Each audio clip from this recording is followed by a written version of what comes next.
भक्त्यादिगुणार्णवं यदीन्द्रप्रवणं वन्दे रम्यजामादरं मुनिं लक्ष्मीनाथसमारम्भां नादयामुनमध्यमाम् अष्टदाचार्यपर्यन्तां वन्दे गुरुपरम्परां कर्कटे पुरफल्गुण्यां तुलसीकारणोद्भवां पाण्ड्ये विश्वम्बरां गोदां वन्दे श्रीरङ्गनायकीयं गरुडाय नमस्तुभ्यं नमस्ते पक्षिणां पदे नभोगमादिराजाय सुवर्णाय नमो नमः रामानुजपदाम्बोजसंस्कृतं गुणवारिदं दयाबालमुनिं वन्दे वेदान्तपरिनिष्ठितं श्रीरोचिकान् वैसुदाम्बुधिपूर्णचन्द्रं श्रीवेङ्कटार्यपदभङ्गजभङ्गराजं श्रीकृष्णवर्यतनूजं दतभाक्तभूतं श्रीराघवार्य गुरुवन्वहमाश्रयामि ஸ்ரீடமாவரந்தர் வந்து தர்மம் தர்மம் அப்படின்னு சொல்லிட்டே இருக்கிறே அதனுடைய விளக்கம் என்ன அப்படின்னு கேட்டிருந்தார். அதை பற்றி இப்போ சொல்ல போகிறேன். சொல்லும்போது ஒரு பழைய ஞாபகம் வருது. நான் வந்து பாடசாலை படிக்கும்போது முன்னாடி முன்னாசுவாமிங்கார் பாடசாலை மைனர் பாடசாலை அப்படின்னா எல்லாருக்கும் விசேஷமாக தெரியும். அங்கே படிக்கும்போது ஸ்ரீனிவாசையா சுவாமி அம்மங்கார் லக்ஷ்மி அம்மங்கார் வந்து எல்லாருக்கும் அம்மாவாக இருந்தார். அவருடைய கைங்கரியமானது அவர் சொல்லி மாறாது. அவருடைய கைங்கரியம் அவருடைய விசேஷமான கைங்கரியம். நித்திய காலத்தில் இழந்திருந்தாங்க. பாடசாலை சாமான் கொடுக்கணும், கோயிலுக்கு கொடுக்கணும், அந்த கோயில் கொடுக்கணும், அப்படி ஒரே விஷயமா அதே தான் பேசிகிட்டே இருக்கா. அதே போல் அதை தவிர நிறையா பேர் சுவாமிகள் அப்பப்பா வந்துகிட்டே இருப்பா. எல்லாருக்கும் இங்கே சாப்பாடு கிடைக்கும். பொதுவாக அங்கே சொல்வதே அப்படின்னாக்க முன்னாடி போய் ஆச்சுன்னா வயசாது போயிட்டா சாப்பாடு கவலை கிடையாது, எப்போ முன்னாடி சாப்பாடு கிடைக்குங்கிறாப்புல வரும். எல்லாருமே பிரிவாடெலாம் சொல்லுவா. அப்பேற்பட்ட விசேஷமான ஒரு கைங்கரியம் பண்ணிட்டு அம்மாட்ட போய் நான் எப்போதும் அப்பப்போ அம்மாட்ட போய் எதுவாக இருந்தாலும் பேசிட்டு இருப்பேன், சொல்லிகிட்டே இருப்பேன். அவளும் எனக்கு போய் சொல்லுவேன், நானும் அவளுக்கு கேட்பேன், நானும் சொல்லிட்டு இருப்பேன். அப்படி சொல்லும்போது ஒரு சமயம், வா ஒரு ஜென்மம்லாம் எவ்வளோ பண்ணுறே நான் போன ஜென்மத்தில் நிறையா புண்ணியெல்லாம் பண்ணியிருக்கணும், தர்மங்கள்லாம் பண்ணியிருக்கணும், இப்போதானே ஒரு பெரிய பாக்கியம் கிடைச்சிருக்கும் அப்படின்னு நான் கேட்டேன். அம்மாட்ட கேட்டேன். அம்மா சொன்னா, கூடப்பா நான் அந்த தர்மம் பண்ணிட்டு போகிறேன். யாராவது வந்து ரொம்ப பசியில் வேகமாக வந்துருப்பா, அவாட்ட போட்டு அம்மா இந்த மாதமாக சாப்பாடு போடுறா போய் சாப்பிடுமான்னு சொல்லியிருப்பேன். அவ்வாளும் சாப்பிட்டு ஆனந்தப்பட்டிருப்பா. அந்த ஒரு பாக்கியமானது, அந்த ஒரு புண்ணியமானது இப்போ எனக்கு இந்த ஒரு பாக்கியத்தை கொடுத்துருக்கு அப்படின்னு சொல்லுவா. அதான் என்னுடைய உள்கருத்து என்ன அப்படின்னாக்கா, தர்மங்கிறத நான் பெரிய அதை பண்ணிட்டேன் இதை பண்ணிட்டேன் அப்படிங்கிறதெல்லாம் ஒன்று இது கிடையாது. தர்மங்கிறத வந்து அனன்ய பிரயோஜனம். உள்கருத்து என்ன அப்படின்னாக்கா, எந்த விதமான ஒரு எதிர்பார்ப்பும் இல்லாமல் செய்யக்கூடிய தர்மம், அதுதான் அது பேர். அதுக்காக இந்த ஒரு குட்டி கதை ஒன்றும். சோமதேவ தர்மான ஒருத்தர், ஒரு பிராமணன் சீதாமங்கர், ரொம்ப ஏழ்மைப்பட்டவர். அன்னைக்கு சாப்பாடு அன்னைக்கு பார்த்து அப்படியே போயிட்டே இருந்தார். ஒரு சமயம் பக்கத்து ஊரில் ஒரு ராஜாவானவன் யார் யார் என்னென்ன தர்மம் பண்ணியிருக்காளோ தந்தாப்புல பவுன் தர அப்படின்னு ஒரு செய்தி வந்தது. வந்ததும் அவள் வந்தால் ஒருத்தர் வந்து தர்மங்கள்லாம் பண்ணி அவட்ட எல்லாரும் வந்துட்டு இருந்தார். உடனே சோமதேவ தர்மா வந்து நான் பத்திக்கிட்ட, இந்த மாதிரி பக்கத்து ராஜா வேணா கொடுக்குறாளா, போய் அவனும் நானும் பார்த்துட்டு வரேன் அப்படின்னு. ஓஹா பெரிய பெரிய எவ்வளோலாம் வந்திருப்பாளே, தர்ம பிரபுக்கள்லாம் வந்திருப்பாளே, இதுக்கு போய் என்ன பண்ணுவார் அப்படின்னு கேட்டேன். இதெல்லாம் ஒன்றும் இல்லைம்மா, நமக்கு அதுக்கு சம்மந்தமே கிடையாது. அன்னன்னைக்கு சாப்பாடு சாப்பிட்டுன்னு இருக்கோம். தர்மங்களுக்கு என்னங்கிறது ஒன்றுமே கிடையாது. ஆனால் அந்த மகான்கள், தர்ம பிரபுக்கள் வாழலாம் வந்து சேர்ந்துருக்கா, ஒரு சாயை நம்ம மேலே பட்டதுனாக்கா ஏதாவது தோஷம் கொஞ்சம் விலகும். அதுக்காக தான், வேற ஒன்றுமே கிடையாது. போயிட்டு வரணும். அந்த மாவு உடனே ஆற்றுல உள்ள வெத்த கடைசியில் பார்த்தா கொஞ்சம் மாவு இருந்தது. உடனே இந்த மாவு என்னென்ன பிசிஞ்சு ரொட்டி பண்ணி ஒரு 4 ரொட்டியை பண்ணி, சுவாமி இங்கே போயிட்டே இருந்தேன். உடனே ஒரு குளம் வந்தது. குளத்தை பார்த்து உடனே மேலே இறங்கி உடனே அனுஷ்டானத்தை பண்ணிட்டு, சரி பசி ஜாஸ்தியாக இருக்குது சாப்பிடுவோம் அப்படின்னு துணியை பிடிச்சார். துணியை பிடிச்சது அங்கேருந்து ஒரு நாய் ஒன்று அங்கேருந்து வந்து ஒரு துணியை பிடிச்சது. உடனே அப்படி அவர் மூஞ்சியை பார்த்தது. உடனே ஒரு ரொட்டியை போட்டார். உடனே சாப்பிட்டது. உடனே திரும்ப உடனே சாப்பிட்டு மறுபடியும் ஒரு மூஞ்சியை பார்த்தது. உடனே இன்னொரு ரொட்டியும் போட்டார். அதுவும் சாப்பிட்டது. உடனே மறுபடியும் ஒரு மூஞ்சியை பார்த்து உடனே அதையும் போட்டார். உடனே திருப்பி பார்த்து உடனே மறுபடியும் போட்டார். எல்லாத்தையும் போட்டாச்சு. 4 நிமிஷம் அப்படியே சாப்பிட்டு அவர் மறுபடியும் அது மூஞ்சியை பார்த்தது. ஆஹா, மோசமாக இருக்குது இந்த நாய், பசி ஜாஸ்தியாக இருக்கும். இன்னும் ரொட்டி கொண்டு 2 ரொட்டி கொண்டு வந்தால் கூட இது போட்டுக்கலாம், பாவம் சாப்பிட்ருப்போம்.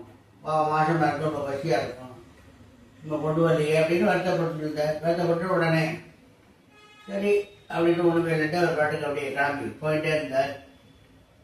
அங்கே எந்த ராஜா வந்து இது மாதிரி தர்மத்துக்கெல்லாம் எல்லாம் கொடுக்குறானோ அங்கே போனார். தர்ம பிரபுக்கள்லாம் நிறையா பேர் வந்துருக்கா.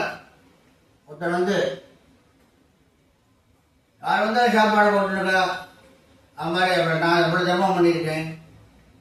ஒரு நாளைக்கு 100 பேருக்கு சாப்பாடு போடுறேன், ஒரு 100 பேருக்கு துணி எடுத்து கொடுக்குறேன். ஒவ்வொருத்தரும் ஒன்று சொல்லிட்டே இருக்கா. அவன் சொல்லி ஒவ்வொருத்தரும் வந்துட்டு இருக்கா. ஒவ்வொருத்தர் தர்மக்கும் வச்சு பார்த்தா அவள் வாழ்க்கை தர்மத்துக்கு உண்டான தங்கங்களை அதை பொண்ணு கொடுத்தா. கொஞ்சம் வாழ்க்கை எவ்வளோதான் இருந்தது. பார்த்துட்டே தான் இல்லை ஐயப்பா.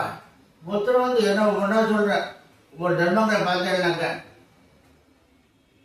எல்லாம் எப்படி அப்படின்னாக்கா எல்லா தர்மங்களும் பண்ணி எல்லாம் பண்ணி நான் கடைசியில் வந்து ஒவ்வொருத்தருக்கும் எனக்கு கிடைச்சது. ஒருத்தர் கிடைச்சது போனதேன்.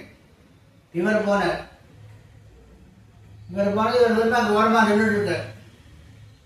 யோகானா பார்த்துட்டே இருக்கா. ஆஹா, தர்மவான்கள் இவெல்லாம் நிறையா தர்மங்கள் பண்ணியிருக்கா.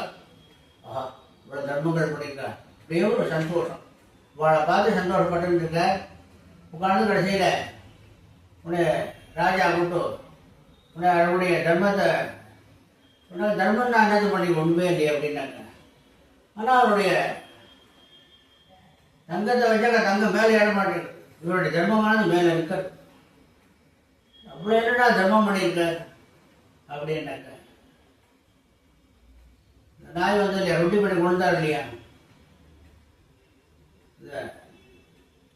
4 ரொட்டி அவர் எல்லாம் போட்டால் எல்லாம் போட்டதுக்கப்புறம் என்ன தோணிச்சு அப்படின்னாக்க நம்ம தர்மம் பண்ணுறவங்க என்ன தோணலை அவர். ஆஹா, இன்னொரு ரொட்டி கொண்டு வந்தால் கூட அந்த நாய் போட்டுக்கலாமே. மாசமாக இருக்கு, இவ்வளோ பசியோட வந்திருக்கு, இன்னொரு 2 ரொட்டி கொண்டு வரலையே நான் வருத்தம் பண்ணார். அதை விட நம்ம அது போட்டாங்க அப்படின்னு ஒரு எண்ணம் வருது. தர்மம் பண்ணுற எண்ணமே அவருக்கு இல்லை. அதுக்கு என்ன அப்படின்னாக்கா இன்னும் 2 ரொட்டி கொண்டு வந்துருக்கணும், பாவம் பெருமாள் கொடுத்துருந்தாங்க போட்டு. அது மாதிரி ஒரு விசேஷமான ஒரு எண்ணம். அதாவது தர்மம் பண்ணுறோம் அப்படின்னு சொன்னாக்க நம்ம தர்மமானது அனன்ய பிரயோஜனம் அப்படின்னு பெரியவா சொல்லுவோம்.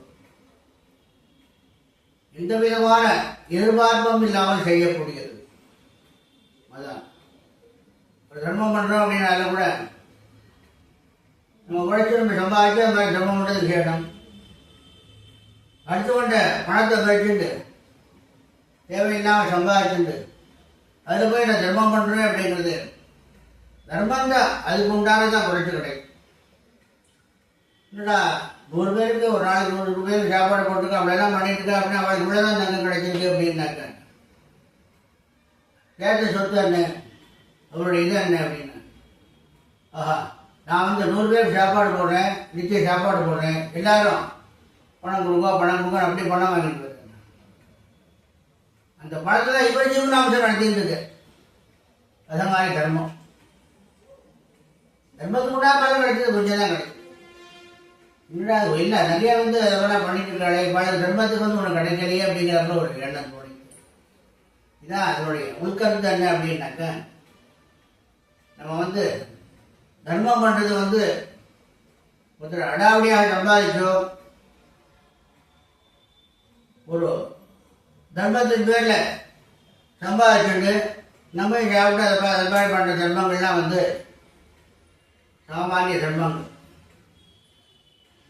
அடுத்த வாழ்க்கு எந்த விதமான கஷ்டம் அப்படின்னா அடுத்த வாழ் கஷ்டப்படுத்த கூடாது. நம்ம சொந்தமாக சம்பாதிச்சு உழைச்சி சம்பாதிக்கணும். அந்த மாதிரி ஒரு சம்பாத்தியம்தான். சம்பாத்தியத்தையும் நம்ம பண்ணுறோம் அப்படின்னாக்க தர்மம் பண்ணுறோம் அப்படின்னா, இப்போ இந்த தர்மம் பண்ணதுனால நமக்கு வந்து தர்மமானது தலை காக்கும் அப்படின்னு பொதுவாக வந்து பார்த்து என்ன அப்படின்னாக்க, நம்ம அடுத்த வாட்டை போய் இப்போ வந்து ஒரு எதிர்பார்ப்புல போயிருக்கோம். என்ன நம்ம இது மாதிரி தர்மம் பண்ணாக்க நம்ம ரொம்ப நல்லா பெரிய பணக்காரன் ஆகிடுவோம், பெரிய அடுத்த ஜென்மத்தில் வந்து நம்ம அப்படி கோடீஸ்வரனாக இருப்போம், இது மாதிரி இருப்போம், நம்ம குழந்தைகள் அப்படி இருப்பா எப்படி இருப்பா, இப்படியெல்லாம் ஒரு எதிர்பார்ப்பு. இந்த மாதிரி எதிர்பார்த்து எதுவுமே நமக்கு தேவையில்லை. எல்லாம் சர்வம் ஸ்ரீ கிருஷ்ணார்ப்பண வஸ்துன்னு சொல்கிறாள். எல்லாம் சொல்லிட்டு கடைசியில் என்ன, சர்வம் ஸ்ரீ கிருஷ்ணார்ப்பண வஸ்து. நான் எதுவுமே பண்ணேன், எனக்கு கூட்ட ஒன்றுமே எல்லாம் வந்து எம்பெருமான். இந்த ஒரே சிந்தனையில் என்ன தர்மம் பண்ணாலும் அந்த தர்மத்துக்கு விசேஷமான பலன் உண்டு. அதே நம்ம பண்ணாக்க என்ன எதுவே தர்மம் பண்ணாலும் தர்மத்துக்கு பலன் உண்டு. இதே மாதிரி பண்ணுற விசேஷமான ஒரு தர்மங்கள் நம்ம சொன்னது எனக்கு இன்னமும் ஞாபகத்தில் இருந்துகிட்டே இருக்குது. என்னைக்கு இருந்தாலும் ஞாபகம் நம்ம விட்டு பிரியாது. இன்றைக்கி நான் கூட 2 வேலையை பேசுகிறேன் அப்படின்னா அந்த அம்மாவும் குடும்பத்தாரும் தான் நமக்கு அஸ்திவாரம். ஒரு கட்டடம்னாக்க மேலே கட்டிடம் கட்டிட்டோம் அப்படின்னா அது விசேஷமானது இல்லை. இது அஸ்திவாரமானது நல்லா ஸ்ட்ராங்காக இருக்கணும். இந்த அஸ்திவாரமானது எனக்கு அந்த அம்மா தான் கொடுத்தார், மீனராஜ் மாமி தான் கொடுத்தார். ஊரில் எல்லாருமே அம்மா தான் கூப்பிடணும். அப்பேற்பட்ட ஒரு ஏன்னா அவருடைய தர்மம் என்ன அப்படின்னாக்க இந்த விதமான எதிர்பார்ப்பும் இல்லாமல் பண்ண தர்மங்கள். அதே போல் யார் தர்மம் பண்ணாலும் நாம் தர்மம் பண்ணோம், அதை பண்ணால் இதை பண்ண எண்ணமே கூடாது. எல்லாம் அந்த எம்பெருமானுடைய சித்தம் அப்படிங்கிறத தெரிஞ்சுட்டு எல்லாரும் தர்மங்கள் பண்ணி சகல சௌபாகியமும் அடைந்து வாழ வேண்டுமாய் ஸ்ரீ கோதாநாயகா பக்ஷிராஜன் சமேத ராஜகோபாலன் திருவடியில் பிரார்த்திக்கிறேன். அடியேன் திருவள்ளுவர் கடவாடி ராஜகோபாலதாசன் ஸ்ரீமத் தெய்வட்டித்தாய மனோநந்தன ஹேதவே நந்தநந்தன சுந்தரியை கோதாயி நித்யமங்கலம் லோகா சமஸ்தா சுகினோ பவந்து.